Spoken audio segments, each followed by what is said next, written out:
Good evening. Let me call to order this evening's meeting of the Zoning and Building Standards Board of Appeals. Jessica, would you call the roll, please? William Klein. Here.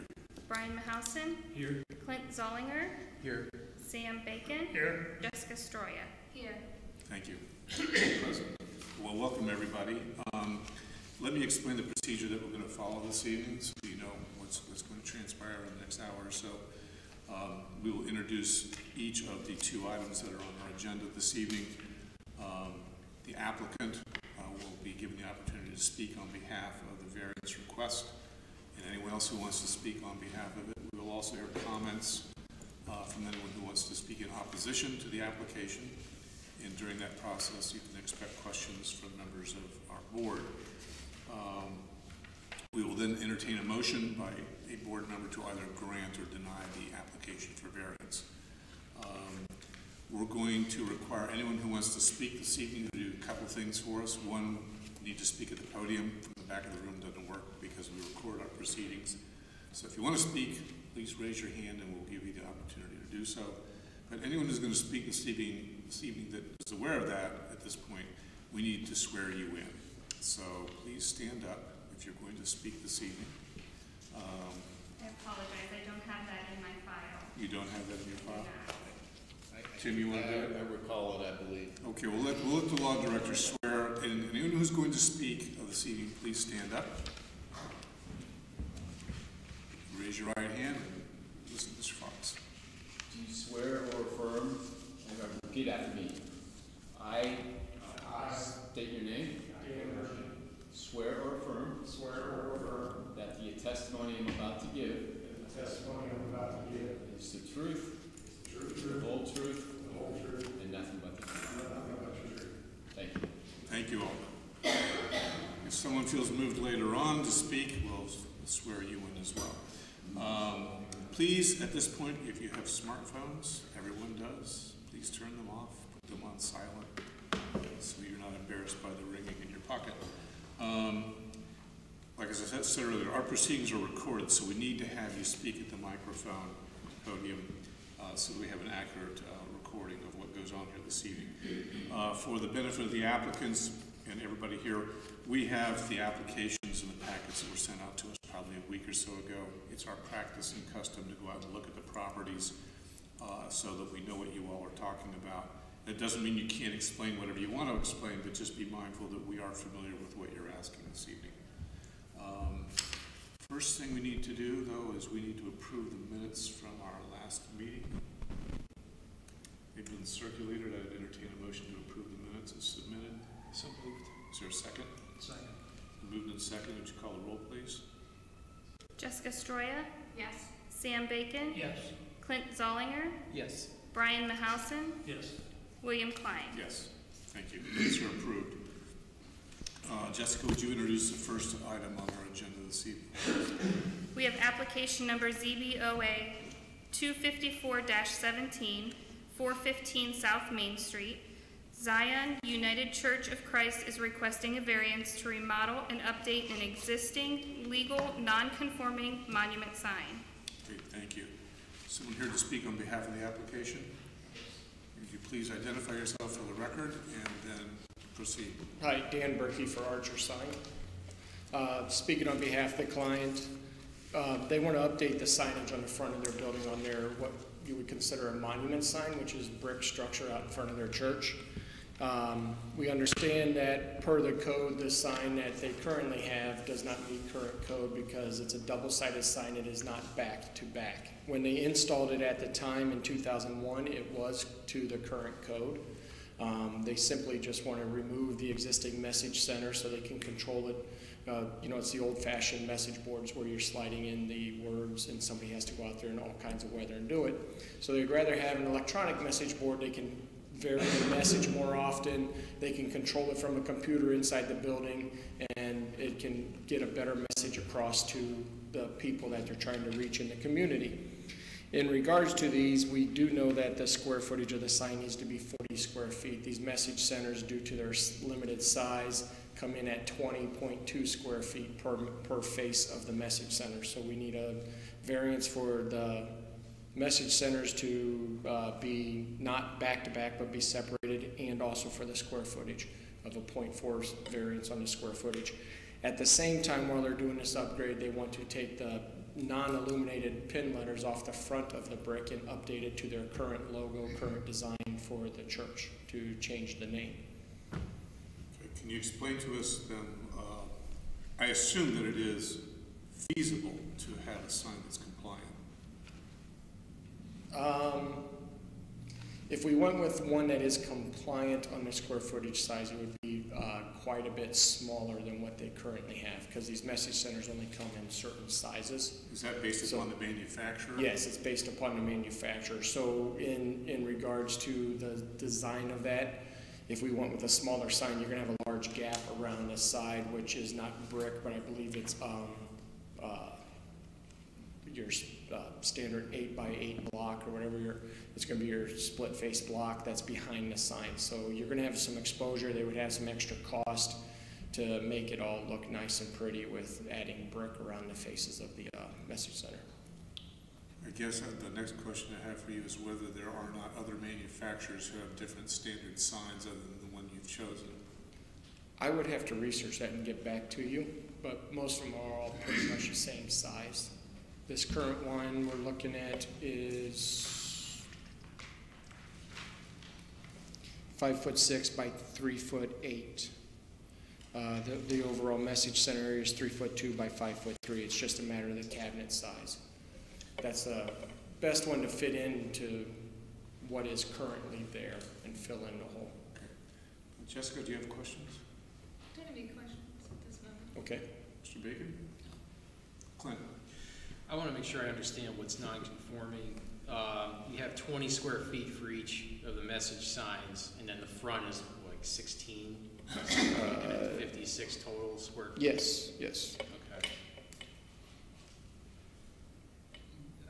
So I think it's an overall, we need like we need a variance of like overall 9 square feet.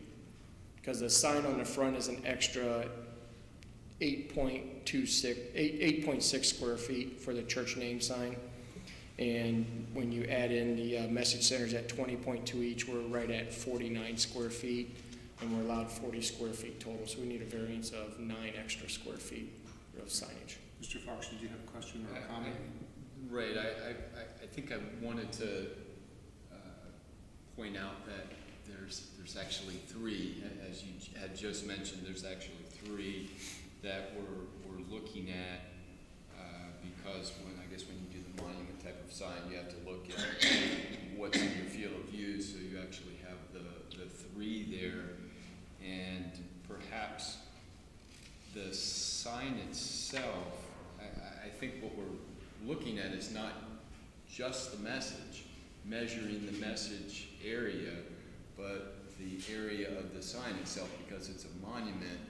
It's 3 sides, and I believe what Mr. Fry was pointing out in his letter is the size of the sign, not just measuring the message. And if you're just measuring the message, of course it's much smaller, but because of the type of the sign, it's a monument sign, there's 3 ways.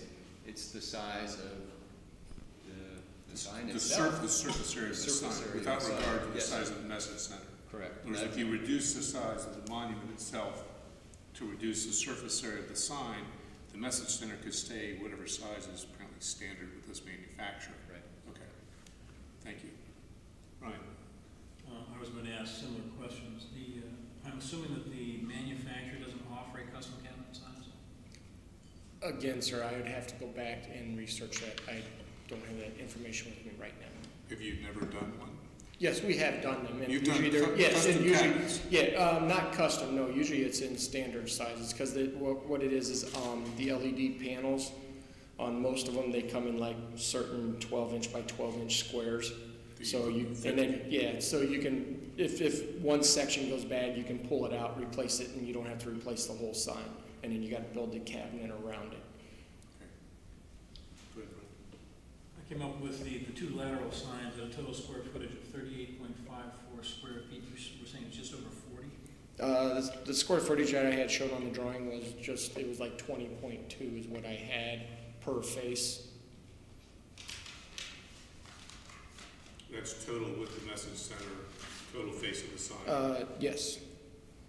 Just- That's the frame. That's the overall frame size, 5'6" by 3'8". We're at 20.2 square feet. So the 40.4 is just the two lateral signs? Yes, Two yes, signs, okay. yes. I will say, when I went out to look at this actual area, if you look behind the trifold, it's a huge HVAC system. I mean, correct? It's your Yes, the air, it is. it's the Yes. HVAC system. So I mean, that's one of the special conditions that you see. You know, it's a three-way sign because it's making sure that when you're driving past Zion Church, you're not seeing this huge HVAC system. So that's one of those special circumstances that you're seeing. It's covering up something that would normally be an eyesore. Most people would rather see a sign rather than an HVAC system. Also, when I was at the location, the sign in this picture, that when we see the actual light up screen, it's significantly smaller than the actual the letter sign that they have right now. Now in this picture, it's looking like it's about the same, but if you go out and measure it, they are different, and so it's actually smaller. So the face, when you're driving past these locations, if this illuminated sign would be there, it's going to be smaller than what's actually present right now with the letters. Okay. Sam, any questions, comments? All right, anything else? Just to clarify, it's the wall that's screening the HVAC equipment. The sign is secondary to the screen wall. Correct. And for the record, I believe that previously similar sign request was made by one of the churches on Maple. And as I sit here, I can't remember which one it was, but as you go out there, there are two churches side by side, and they both have monument signs out front, and they both have LED displays on them. One of the churches, and I really don't remember which one it was, made a similar request that we're hearing here tonight, and that was to make the sign bigger. And their argument at the time was because they were so far away from the road, it was hard to see the sign, etc., and they did not get a variance on that. It was not granted. And so their sign is the same as the one across the street for the right beside the home Maple. So do you know of anybody else in the commercial areas or on Main Street that's gotten a variance like this? In North Canton here? North Canton. I do not, sir. Okay. Do the digital signs at any point of the message that's put up there actually state Zion United Church of Christ on the digital signs by the program? On the digits, it's the message that the church would put up to put up what time their services are, if they have a special event going on. If they have nothing, they could just put up whatever their logo is, and it could be, you could see Zion United Church of Christ on all three sides if they had nothing else up there. So essentially, the two side signs could stay the same. The same message could be On digitally both, on yes. both of those signs without changing the front. Something, even the new logo. Technically, yes.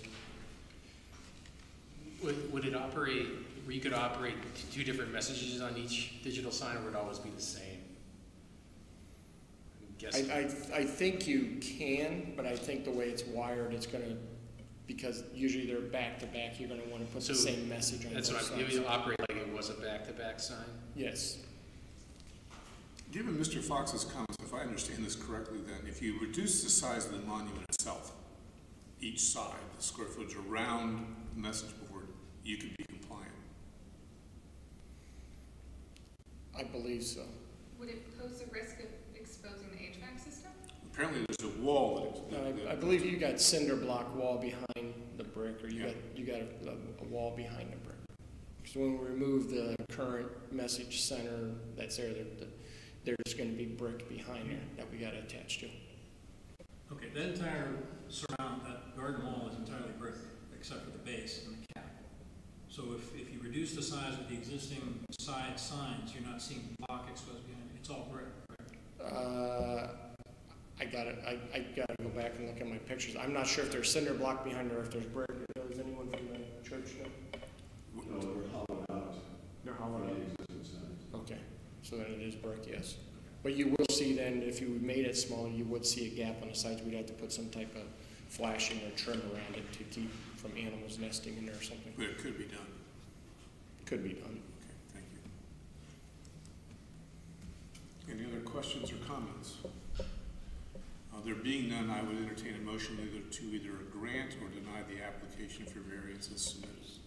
Sorry. Did you have something? I'm sorry. I made a mistake. Is there anybody who wants to speak in opposition to the application? Or is there anybody else who wants to speak on behalf of the application? Okay, yes, sir, please come forward. Sorry about that. Got ahead of myself. Go ahead, please. Please identify yourself. Hi, everybody. My name is Darrell Flynn. I'm a member of Zion Church and helped lead this project to where it is today. With me are several members of the leadership of our church, including Reverend Eric Strickland. Wow, what a history this church has in this town. It's older than North Canton itself. We just celebrated our 200th anniversary not many years ago. Over the long years, we grew and thrived, but in these days, churches everywhere are facing major problems. They're shrinking, merging, failing in large numbers. That said, Zion is vital, alive, and serving the community in many, many ways. So because of this concern, 2 or 3 years ago, our church leadership was tasked with finding a new path to reverse the aging and shrinking of our church family and to revitalize the work and the mission of the church. A task force was formed, and after over a year of dedicated effort, a plan we called the New Zion was created and the work began. The reason I'm stating this is because it has a huge implication for the sign that we're discussing this evening. A major tenet of our plan was to ensure that even more and better community outreach, better public relations, and improved communications about all that's happening at our church. We rethought and updated our worship service, designed a new bulletin, added some updated technical equipment to make our services a little more modern. We began a lengthy search to find and recruit a second minister for youth and young families, and that is Reverend Eric Strickland, who is here in an answer to our prayers. Reverend Strickland came here just a year ago to minister. We also finally created a marketing team to update and modernize the Zion image and our brand, if you will. We hired a professional marketing consultant for that purpose and for many other purposes as well. We designed a new logo, a new color scheme. We recreated our web presence. We built a plan for the effective daily use of social media. And of course, modernizing and updating our existing signage.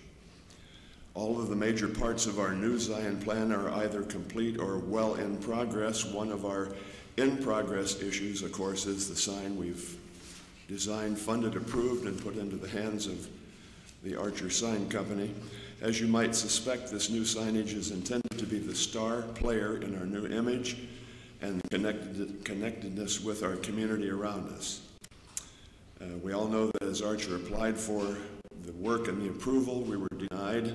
So we're asking this board to understand that we're attempting to replace signage that has been in place for nearly 20 years.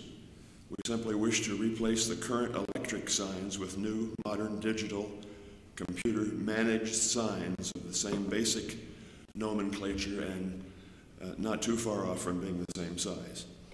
So it's our great hope that you will allow ZUCC and Archer to go forward with our plans by approving the variance.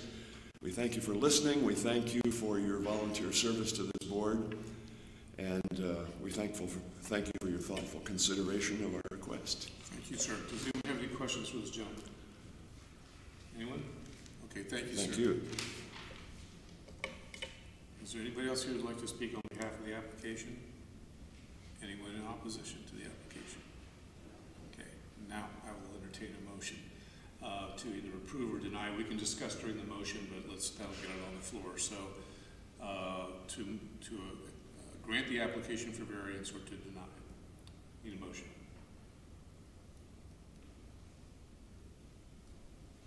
Don't be shy. Someone make a motion. Motion to deny the variance as submitted. Okay, there's a motion to deny the application for variance. Is there a second? I second.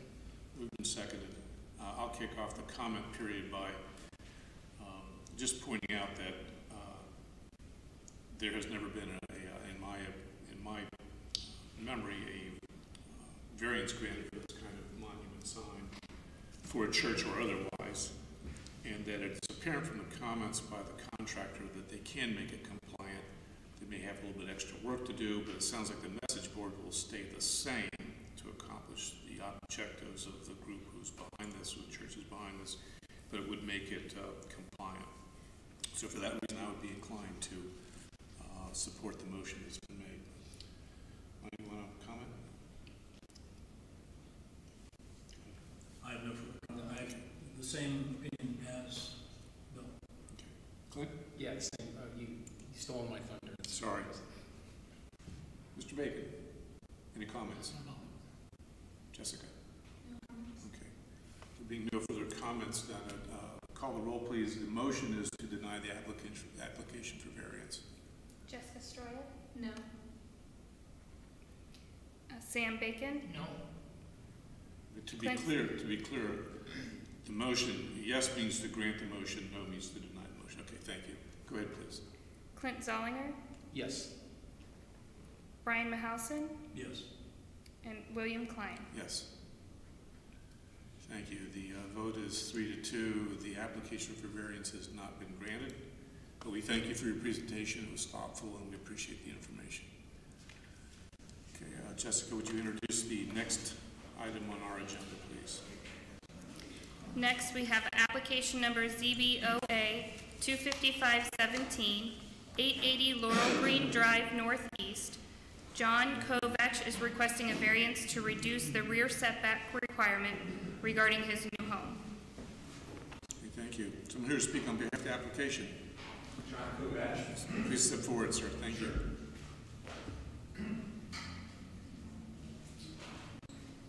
Good evening. Thank you for taking your time to listen to our request for variance. My wife Ellen is here with me too. We lived in a two-story house, raised our family, and decided to downsize, and like a lot of baby boomers have, and get on one floor, smaller house, smaller lot. And as we looked around, North Canton, the sanctuary specifically, looked like to us a great place for us to move to. We've never bought a lot before, never built a house before, so this is all new to us. And so we relied partly on our real estate company, DOF Realty, that sold us the lot. We entered into the contract with them in May. We put a contingency in because it's kind of an odd-shaped, small lot, and the contingency was that we could design a house to fit on that lot.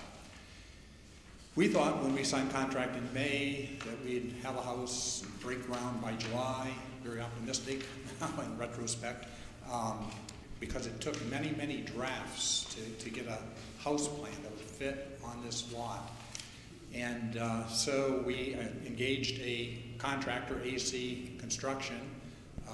Alex is our builder, and he told me that there was a 25-foot setback in the back, 35 in the front, 15 on the sides. And so I took a piece of graph paper, hadn't done since high school geometry class, but plotted the house that we would like to have on this lot under those assumptions. When Alex went to get the permit a few weeks ago, he found out that this particular lot has a 30-foot variance. Now, this was a surprise to Alex because on the north side of this pond, there's 10 lots. 6 of them requested a zoning variance from 30 feet to 25 feet, and they were all approved, 100% approval. Alex either has been building or owns and is going to be building on 5 of the 6 lots that have had the zoning variance approved from 30 feet to 25 feet. So again, he was surprised. He talked to Gary Fry, Director of Permits and Development, and I'm sure you all know Gary. So again, this is all new to me. I'm sitting down with Gary. Gary was a big help. He explained to us, or to me, the variance request forms. He answered my questions. He gave me a plat layout from 2011 when DeHoff/McKinley Applegrove got permission or got the variance approval from 30 feet to 25 feet on those lots. And so Then I put together the packet based upon, well, with instructions and the forms, and put the package together.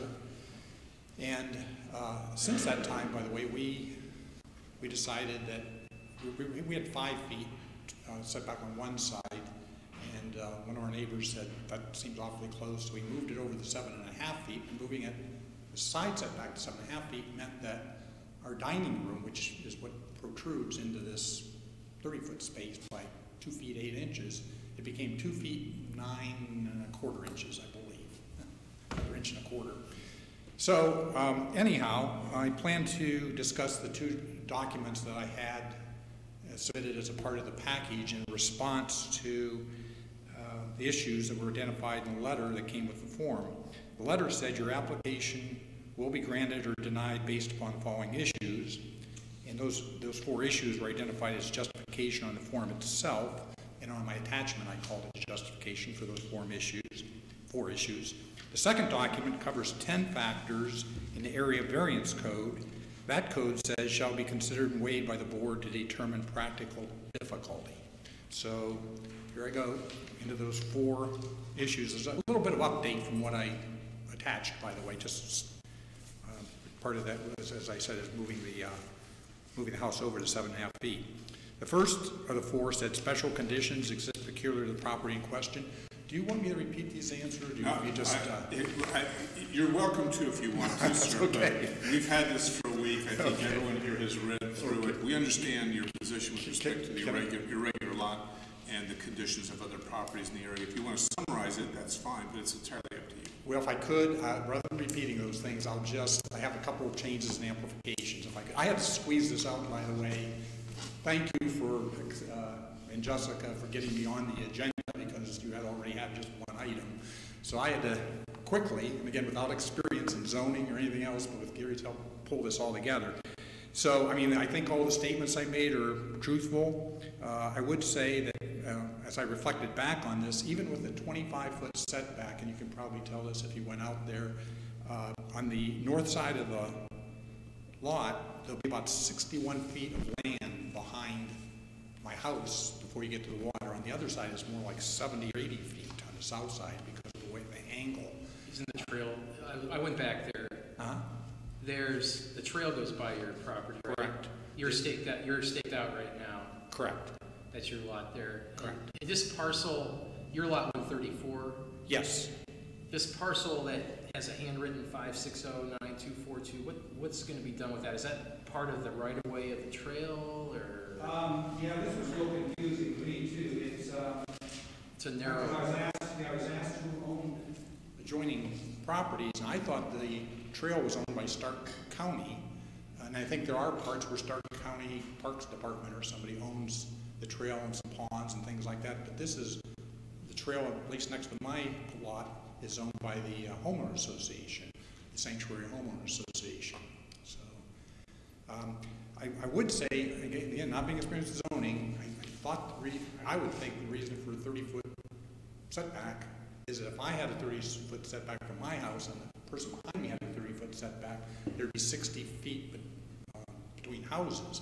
Well, with that much easement space or common ground, and then the pond, I mean, we go back hundreds of feet before you ever get to another building behind us. Then on B, a little more interpretation of the ordinance, I said, as far as I can determine, the 6 areas variances that were approved represent 100% of the variances requested. So a literal interpretation of the ordinance would deprive me of the rights that the other property owners who got approval were enjoying. Conversely, approving the request would treat me consistently with the previous approvals. Special conditions, I didn't really create any special conditions. I guess I trusted my builder. He made assumptions, since that's all the other lots he's building on are 25-foot setbacks. Is that the minimum variance will allow reasonable use? 30 feet to 25 feet would give us 5 feet. I guess what I'm saying is, and again, I'm new to this building process, but it always seems there's room for a few inches or a foot or something. It doesn't come out exactly as a person expected. So I won't go into, of course, all those other 10 items. I did, but I will say again the changes and amplifications. In C, I said there was 2 feet 8 inches, just to be precise. It's now 2 feet. The 2 feet 8 inches is now 2 feet 9 1/4. How would it reduce the functionality? Well, we have a dinette. I think you can probably tell, but there's only one eating area in the house, and it's a dinette that's 11 feet 10 inches deep. If the variance was not granted, the dinette would only be about 9 feet deep, and it'd be difficult to seat people around that table. I kind of, this afternoon, I got 2 feet 9 inches, went to my dining room, and that's just enough to pull your chair back and get out of your seat if you're at the end of the table. So I think that would hurt the resale value of the house if we were to have to bring it in those 2 feet 9 inches.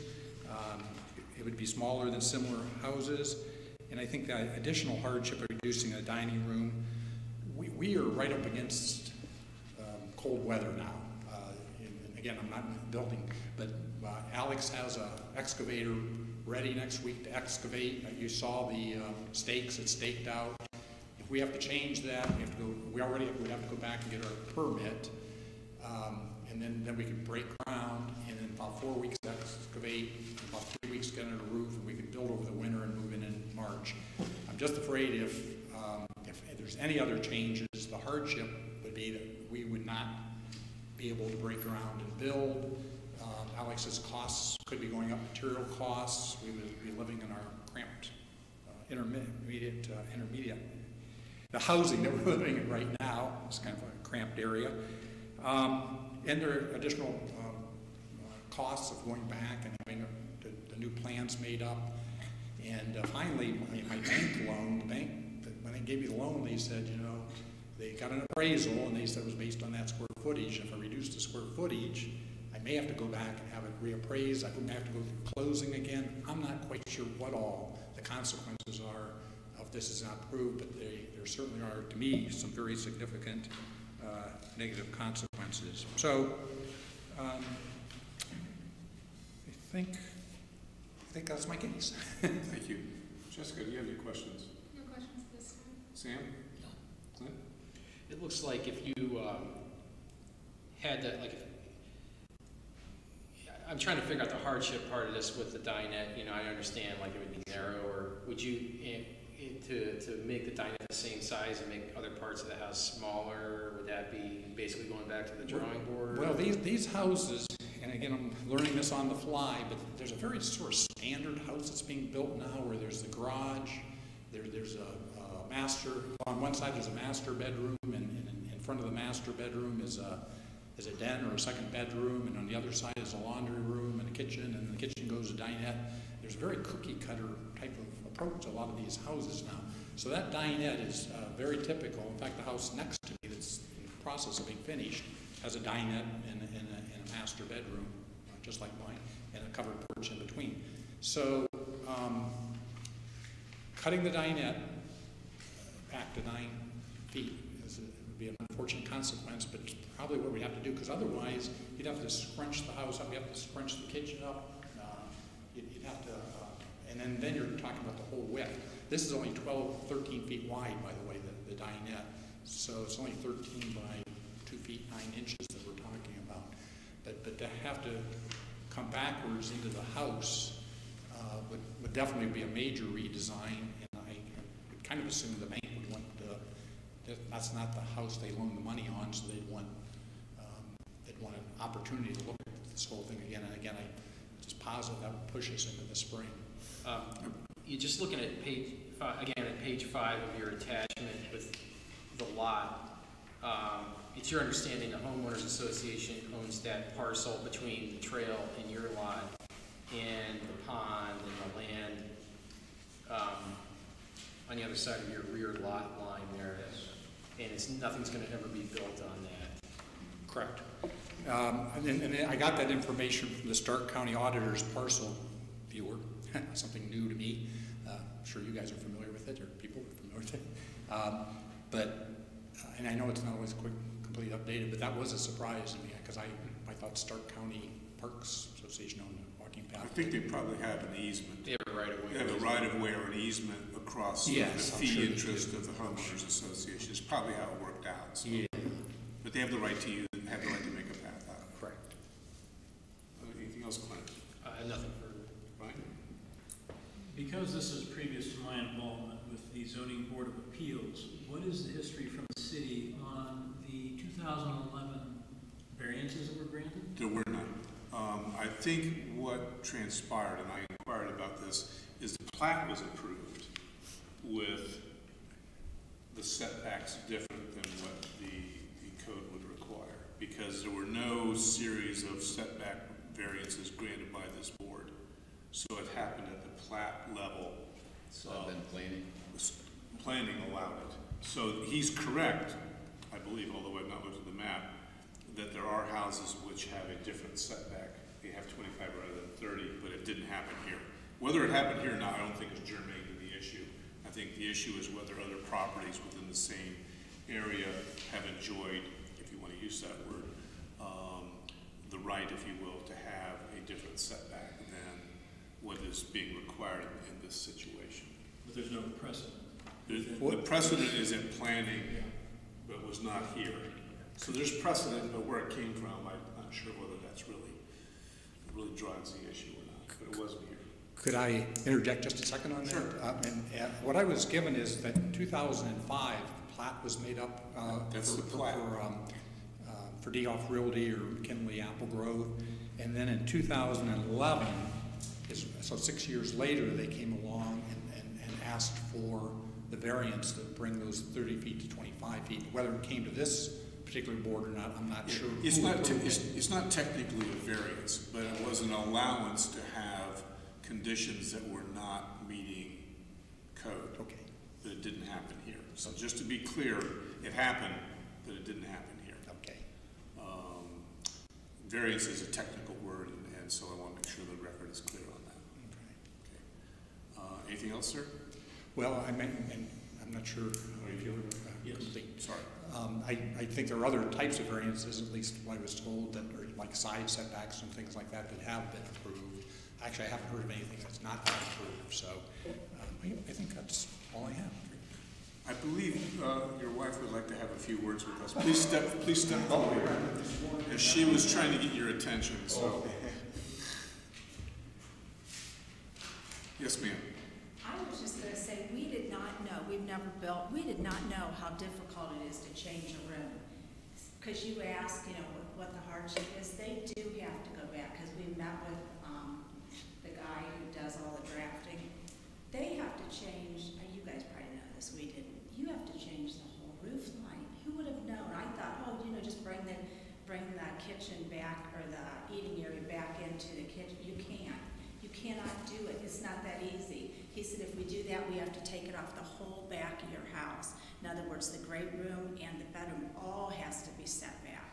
It's like, so it really is a pain, just so you know. That's all I wanted to say. It's harder than we ever imagined.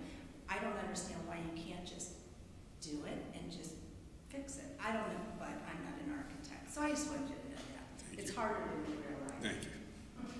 Is there anybody else here who wants to speak on behalf of the application? Anyone in opposition to the application? Gentleman in the rear, please step forward and podium, please. Identify yourself. My name is Nick Frucci, and I'm at 890, the next door neighbor that has the house there on Laurel Green Drive. And when you look at Laurel Green Drive, and then look on the left side, if you're looking at the pond, none of the houses have any variance. Their foundations are right in the line all the way on each side. So when I saw them put the stakes out the other day, which they assumed that they was going to get approved because it costs hundreds of dollars to stake that the lot and everything. So I'm assuming they already thought they were going to get it approved. Well, my builder Lemo Homes said it's going to block your view, which it does. It's like 5 feet past my foundation, so my whole right side is going to be gone. If I would have known that, I would have never bought the house. I've built 3 times in North Canton, and I would have never bought this lot or put all the money into the pond and everything I've done if I knew my whole right side, if you look out the pond, is going to be obstructed by a house that goes all the way back. And those houses are so tight there. The sanctuaries, they're tiny lots, they're postage stamps. So the reason I bought it is because of the pond and the view and the walkout that I like. But on my right side, if you're looking at it from the road, the stakes are right against my house on my right-hand side. So when you look at it from the road, because you have all the easement before the trail, you're gonna, if a house goes up there, you're gonna look at it, it's like, well, who built the house? So why did they build it so close? Because you're squeezed, and you got all this empty space on the right. So besides being set back, where the stakes are today, it's crammed against my house with a lot more area on to the right. So it should be 10 feet from my border and then 5 feet from the track, because there's a lot of easement there. It's just for the appeasement of the neighborhood. And when you look at it from the road, you're going to say, why is that house so close and it's way off center? It doesn't look right. If you look in the neighborhood, no other house is like that. And I don't want to be, my property value go down, and I wouldn't have bought that house if I would have known that. And I don't want to cause a problem, but I bought it because of the view. And if someone else gets to move their house back and obstruct mine, I would have done the same thing. And there's really no hardship. If the house doesn't fit, there's tons of other lots to buy there to build the house that they want. And I know it's a pain. I feel for them, but I don't want to block my view. And that's my biggest point as the homeowner next door. And Mike couldn't be here today because he's in a meeting, so he wanted me to come up on his behalf and mine, because it's my house. And it's almost done. It's almost completed at this point. So. And you're north of this property? Yeah, I'm on the left. If you're facing the house, I'll be on the left. I'm the only house there. I'm on the left-hand side. I'm the only house there. It's lot 133. Yeah, it's 890. It's finished on the outside. It's not finished yet on the inside. It's still got a couple weeks left. So. Okay. Jessica, questions for this gentleman? No. Sam, questions? Clint? Your view of, when I look at this map, it looks like your view, if you look straight out the back of your house, you can see the pond. Is that? I can, yes. To the right, though, then I'll miss the whole view, the track and all the greenery that's all around for the trail and everything. So when they move something 5-6 feet back, it blocks a whole big house. Is going to block my patio I just poured today. It's going to be, there's nothing to see there, so except straight back. So.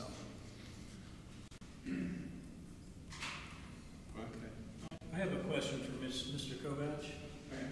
If you don't mind stepping aside for just a second, Sure. sir. Thank you. You're welcome to repeat here and we'll have another say if you'd like.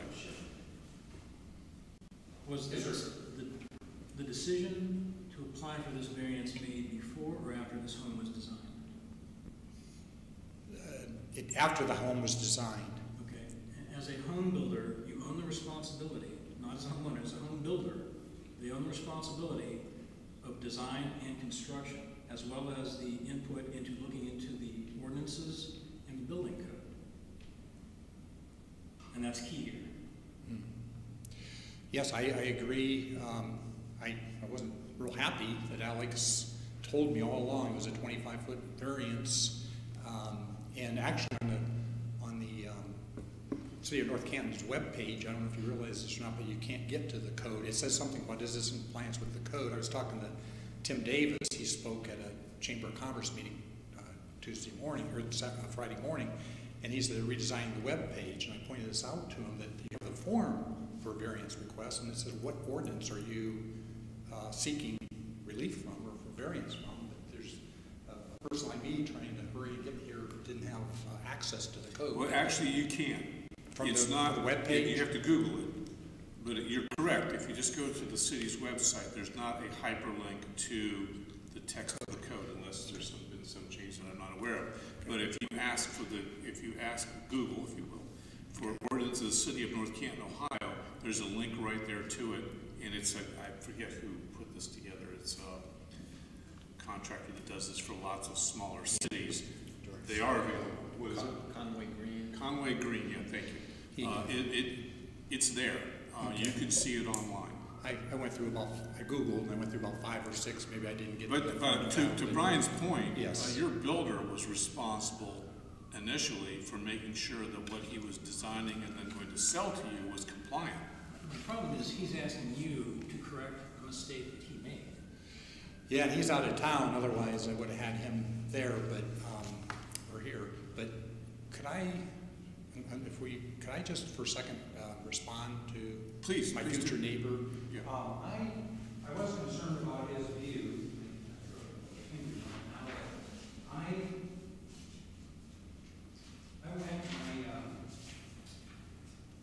took his house. We actually were in his house because we were thinking of buying it we decided to build our own. And I went and I looked like 90 degrees from the back of his house, and it shows all pond. I actually made 5 copies of this if you'd want to see it. But then I tried to look how many degrees do you see, what do you see? And if you look all the way to the left, you see water. If you look to the right, you see walking path until you start to look through our backyard. And so, oops, excuse me, we're only talking, I'm Italian, I speak with my hands. We're only talking 2 feet 9 inches. And so when if he's on his back, somebody alluded to this, he's on a big pond, has a great view, turns to the left, sees a lot of pond, has to turn quite a bit before he sees the backyard of any houses.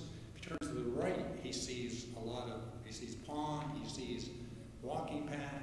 When he finally turns almost 90 degrees, then he's looking in my backyard. And so there is some walking path beyond my backyard. But, I mean, we don't know what we're going to plant. We could be planting some trees or arborvitaes or something, so his visibility of that walking path may not exist anyhow. So it's almost a non-issue to me, or a very minimal issue compared to, again, what we'd be going through if we don't get the 2 feet 9 inches that we need. You're asking for 5. Well, I'm asking for 5 to be consistent with what's been, my understanding was approved before, maybe not approved by this board, but it was approved by somebody in the city. Okay, thank you. Okay, thank you. Yes, sir. Anything else? Yeah, one more comment. I just like to say that, I had to follow the guidelines too, and I built 3 times, and I did all the homework prior to that with builders that I used in the past, which was Rembrandt, Steve Miller, and Aspen Homes, and now Lemo Homes. And Lemo's built 10 or 15 probably in there easily. His name's all over. Same with AC. There's a lot of them in there. So he did all the homework, and he followed all the guidelines. And if I would have known, if I wanted an exception, I would have asked to bubble out one in my backyard and did something different and add on something that I wanted to. But because it didn't fit, I just dropped it because I knew it wasn't going to come compliant. But all I'm asking is to be consistent with everyone else. I know he said he might plant trees that might block my view, but I don't want a big house or a big sided part of a house and turn this way, and that's all I see. I mean, it's just for aesthetics and then resellability. No one wants to see something right there when you turn to the right if you're looking in my backyard. So I'm just, I followed the guidelines, and I just would like someone else to, or I would have asked for an exception, months and months ago when we started this project. So. Understood. So that's really all I have to say. Thank you. Yeah, go ahead, Steve. So is your objection to the variance? To the 5 feet, going back 5 feet. To the home being built, or to the variance? Well, the 5 feet, I'm not opposed to the home at all. I mean, ideally, I want it to be the same foundation back as mine, so it's equal like all the other ones on the left-hand side around the pond. If you look, they're all in a row. I mean, they're all within inches probably by the naked eye. So, thank you. Anything else? Anybody else? Okay, thank you. Okay, we're going to limit this back and forth a little bit. If you have something new to add, sir, we'll hear it. But if it's just making the same point again, okay, thank you. Please add the microphone, please. My future neighbor just stated that all the other houses are all in a row. I don't know if you all have the diagram on the north side of the lot, but there are differences, one house to another. So, I mean, and significant differences. In fact, let's see if I've got a good one here. Do you know, sir, whether any houses on that side of the pond have a setback that is different than is required? Yes. On that side, I mean. On that side, yes. Where you are? Where I am. Well, first of all, there's only 3 lots. I own one of them. The other owner's on the other side of this gentleman. So there's only been one house built so far. I don't know whether the person on the other side is going to request a variance or not. We're not building until next spring. But one other thing I would like to say about what he just said, because again, we were in his house. He has a covered porch that on one side has the dining room, the other side is master bedroom. So if he's sitting on his covered porch, when his view turns to the right, he sees his own house before he sees our house. So I really don't feel there's any significant blockage of his vision by us getting 2 feet 9 inches. Now, if he's down on his lower patio, which looks like he's gonna be building out maybe 15 feet from his house, at some point when he turns, he's gonna see our house. I don't know what angle he has to turn to, but 2 feet 9 inches more of our house than what he would see without your approval. Just, again, to me, seems very, it's like he still sees, it's the view of the walking path, he sees hundreds of feet of walking path. 2 feet 9 inches of walking path just seems insignificant to me. Thank you. Thank you.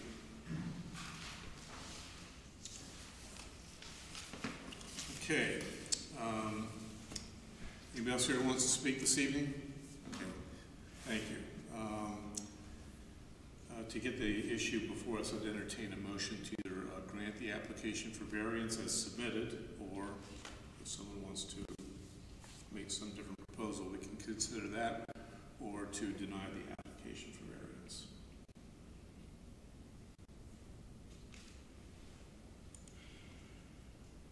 He's asking for 5 feet.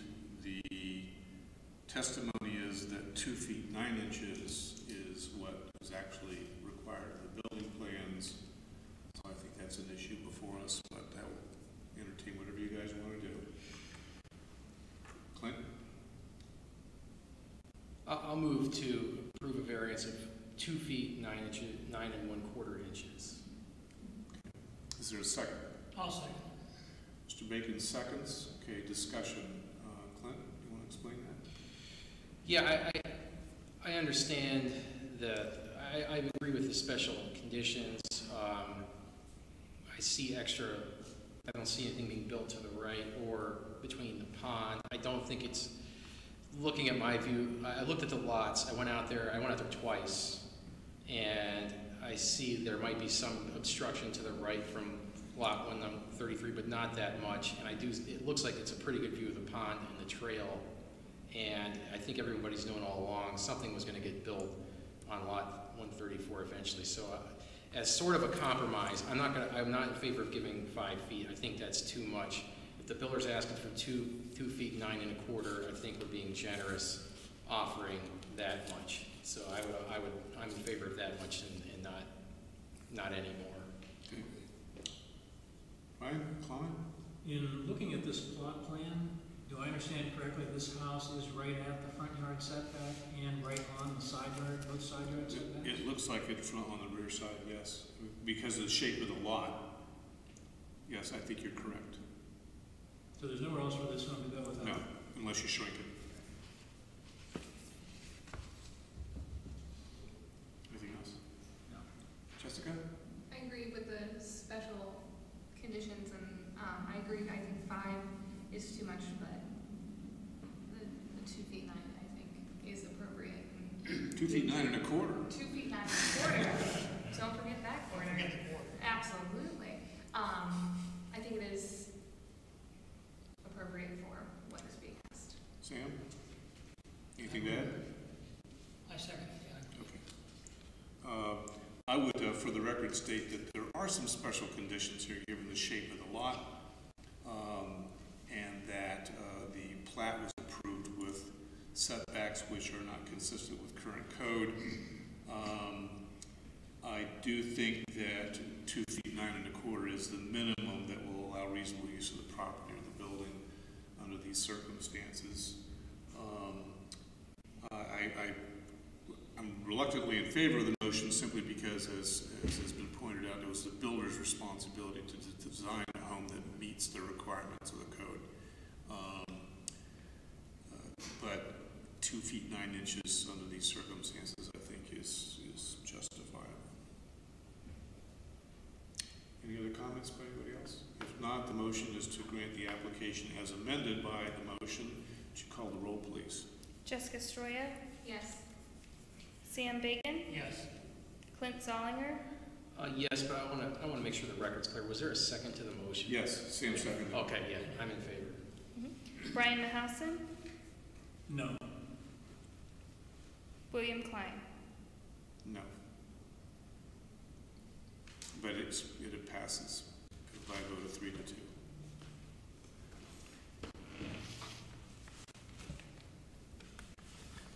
Okay, application was granted as amended. There being nothing further